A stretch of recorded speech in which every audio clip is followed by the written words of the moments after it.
of From Local to Global with Safira Sanders. I'm your host, Safira. Hello. And in this episode, we're going to be discussing business funding. For those of you that are new to the series, welcome. And I want to give you a little bit of insight about what the From Local to Global series is.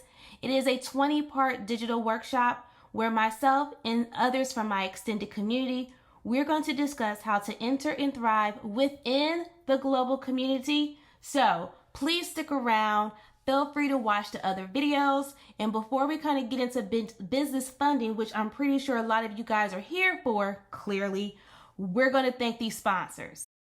So you guys, I want you to know that all this content, as well as the additional services that I will be providing to you guys, is absolutely complimentary. And that is because of my amazing sponsors. The Port of Tacoma, William Factory Incubator, and Traction Space. I'm so grateful for all three of these companies. I will list their websites in the description box. Please make sure to check them out. All three organizations have some great services for businesses of all sizes. And since we all know 2022 was all about leveling up, go ahead and check out my sponsors, see what services they provide, and implement whatever they offer into your business so you can, clearly level up in 22 and start to make some money. This is about business financing. Let's get to this coin. Right, so let's go. Episode 4, business funding. This episode, I'm going to break down into two main parts. One, we're going to discuss bootstrapping for success. I'm even going to let you know what bootstrapping is if you have absolutely no clue what I'm talking about. Second part, we're going to discuss net 30 times in retail line of credit. So before we really dive deep into this episode, I want to share my funding story because I think it's important for you guys to understand where I started.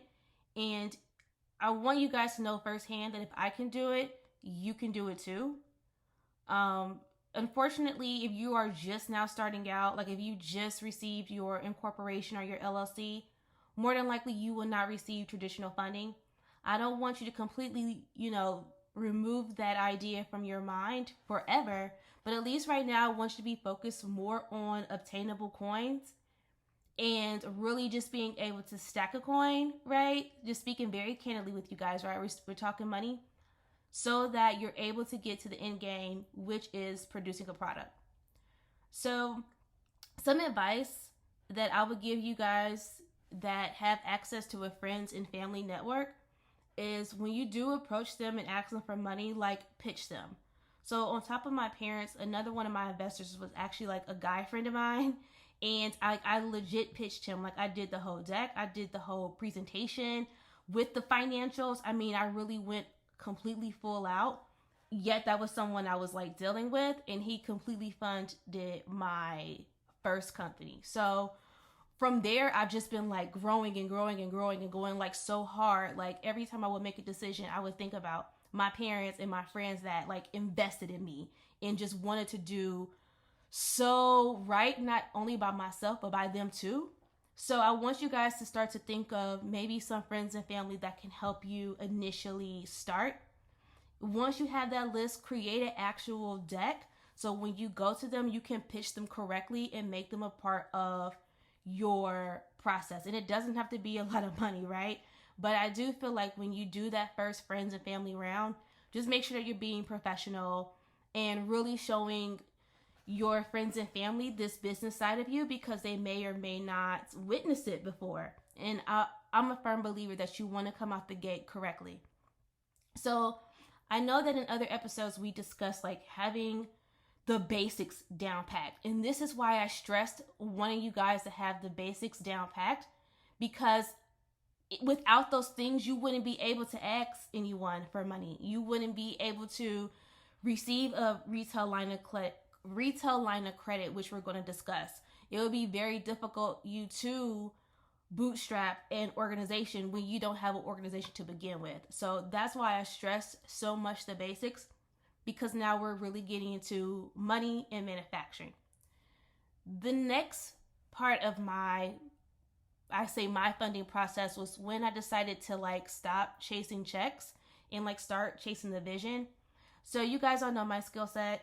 which is like marketing and design and website development, it took a lot for me to stop doing those other projects just so I can solely concentrate on my companies alone. And it used to be to the point where it's like, hey, Safira, do you want to work on this website? Do you want to work on this project? And I was like, yeah, okay, let's do it. I was go, go, go, go, go, girl, all the time. But it wasn't until I stopped chasing those checks and I just started chasing the vision is when like my vision really started to come to life. And that was with all 4 organizations. So that's something I want you guys to keep in mind when you are looking for business funding, right? Like where are you allocating your time and your energy, which is like the most important, and where can you start to cut where you allocate your time and energy so that you can focus it all on your vision. I kid you not, guys. I make more money chasing the vision than I ever did chasing checks, right? So keep that in mind. Lastly, about my personal funding story, I want to let you guys know that I am literally the bounce back pivot queen, but I never, ever, ever stop. So no matter what hardships you receive, no matter if you wake up one day and you are like flat broke, don't worry about it. Just pivot. Stay positive. And I know a lot of people say that, like, oh, stay positive, blah, blah, blah. And it sounds like a load of just like nonsense, but it really does make a difference. So in a very short way, this is sort of like my funding story. I would say like these 3 points like really made me the entrepreneur that I am today. It made Edit Code what it is today, because you guys, believe it or not, Edit Code didn't always start out this way. I had several different variations of Edit Code, and it was because I was able to pivot and maneuver, and I had a mentor, I had a great business plan that I was able to create Edit Code as she is today. So I hope that my little funding story helps. And I hope in the future that I can give you guys more like candid conversations about my past, because I really think that, or at least from my point of view, I learn so much when I hear other people's stories. So I hope that this helped your journey and give you some insight of how to fund your company. So with that said, we're going to move on. No more story past time. We're looking to the future. We're getting into this coins, and I'm going to give you guys some little tricks, little tricks or whatever on how you can get the money that you need in order to be successful. And even more importantly, get the resources and the tools that you need, the physical equipment that you need in order to be successful today. Part 1, bootstrapping to success. Yes. So for those of you that do not know what bootstrapping is, very simply, it's just investing in yourself.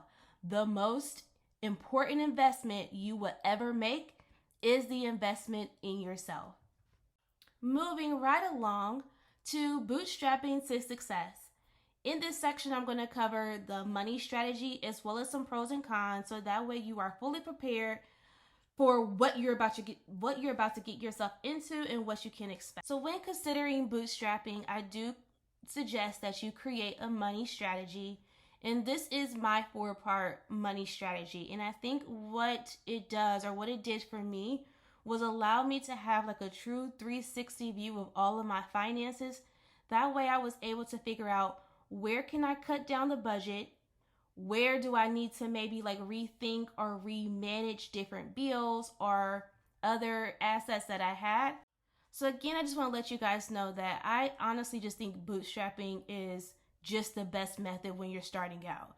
Because again, you're not waiting for someone to give you the green light so you can start making your dreams come true, right? You're leaving it all on your shoulders to do what you have to do in order to get the things that you need.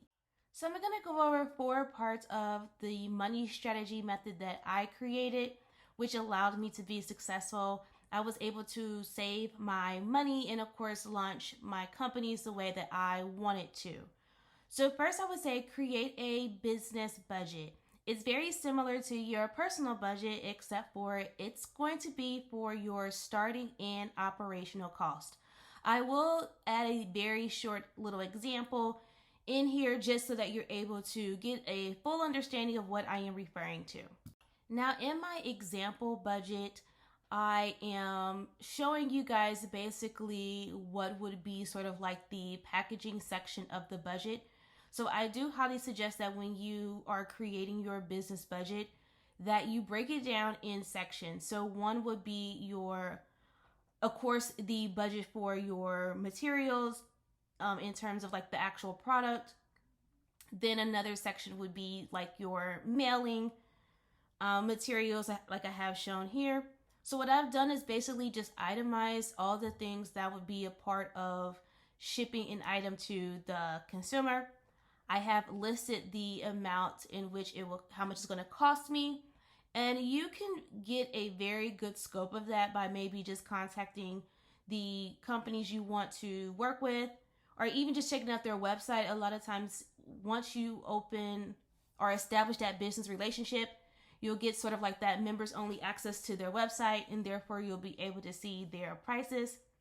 You don't have to purchase anything right now, but go ahead and itemize all those needs, like all of those goods, and then use the sum formula to total up how much everything is going to cost, and of course put it at the bottom. Once the entire budget is complete, take each total line and sum that, and that will give you the total amount of the entire project. So now that step one is done, I want to give you my deepest apologies for just how boring that was. But sometimes when you're just like getting the money organized, it's not always that exciting. So now that you have your budget on your Google Drive sheet, I then want you to go through your personal budget and start to slim things down significantly. Of course, you need, rent and food, but maybe you don't need to use DoorDash like 3 or 4 times a week, especially after you did your budget. And let's say easy math, your starting cost is $1,000 and you do not have $1,000 right now, then you definitely want to start to slim down so that way you're able to, that way you will have all those funds when you do launch your business. Third is pretty self-explanatory. It's just save your money. I cannot stress this enough. You do not want to get close to the launch date and now you don't have the adequate amount of funds in order to launch the way that you envisioned to do so. Fourth is just to spend money wisely and to negotiate everything. So this is definitely going to be a beneficial tool once you start to work with different manufacturers. You want to negotiate everything. When you get your packaging, if you happen to want to create products in the apparel sector, you're going to want to negotiate everything down to like your hang tags. I mean, negotiate. And that's going to be the best way to successfully bootstrap your company. Now, there are some pros and cons of bootstrapping. One of the biggest pros is that you will have complete control since you are the only individual really investing money into this entity. Of course, your friends and families, but typically friends and families don't take any equity out of the company. You would have complete control over everything. And to me, that's a huge plus, a huge pro. The con of it all is just money management.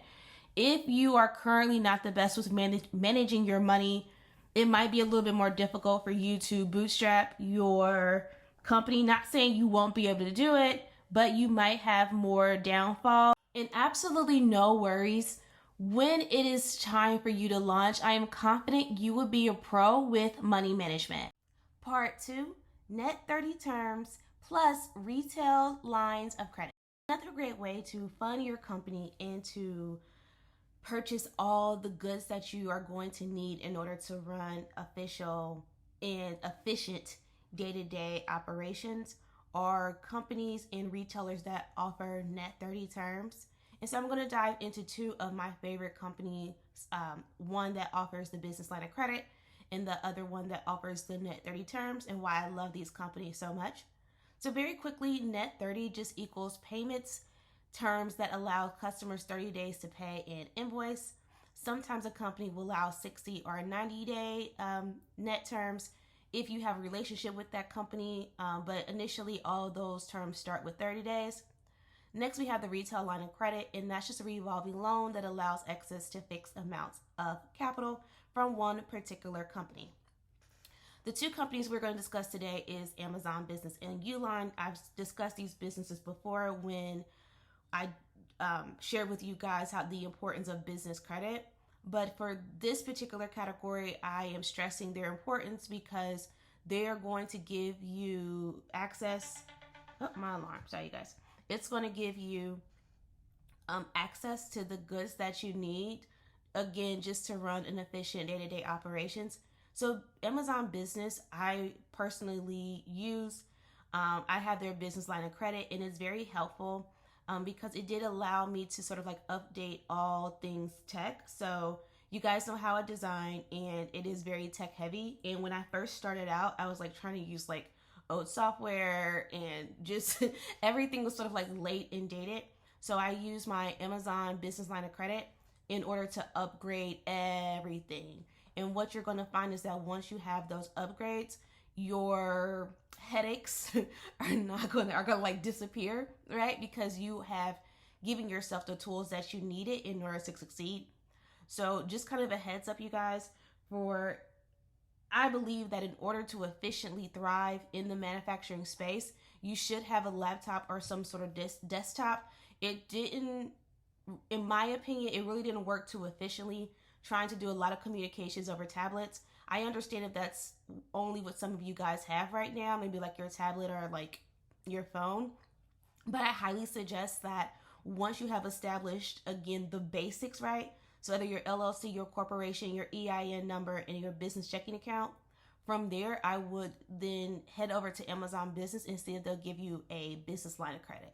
So I actually got my Amazon business account before I received my business credit cards, just because it's a lot, I don't know, I just sort of like the line of credit a lot better. And what I do for my business credit cards is I actually use that in order to pay for my designs to be manufactured and produced, because a lot of times manufacturers won't offer you net 30 terms in the beginning. It's only when you have truly established those relationships when they'll give you your net 30 and your net 60 terms. So I highly suggest that you use your business credit card to actually produce inventory, get your designs out, and use a business line of credit in order to sort of like update everything you need. As well as I want you to check out Amazon Business for your mailers.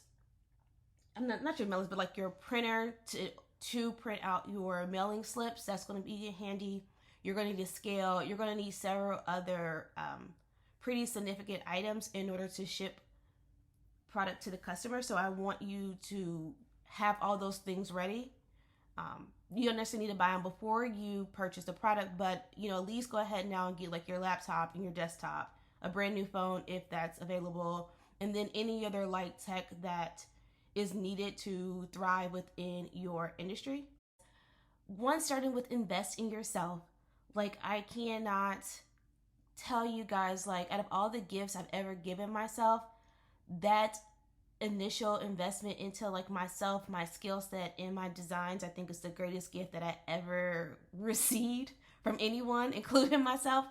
So I can't stress that enough to create your plan, find a mentor, do the business basics, and then start to financially invest in yourself. Another great takeaway from this episode is just, create a realistic budget. All the ins and outs of your day-to-day life. So make sure that you are slimming down your budget in accordance with where you want to be in the future. And then just being realistic about like your projections and how much things are going to cost. Lastly, I just again want to extend my personal knowledge within several different industries and letting you guys know that it's okay to contact me directly if you have more layered questions, because again, I would prefer to give you my time and all of my resources while they're being provided by my amazing sponsors, so that way I can help you succeed. I want you to be successful. I want you to make money. I want you to take this idea that you've been sitting on for probably like several years or even several months and bring it to market. I'm looking forward to seeing what you can accomplish.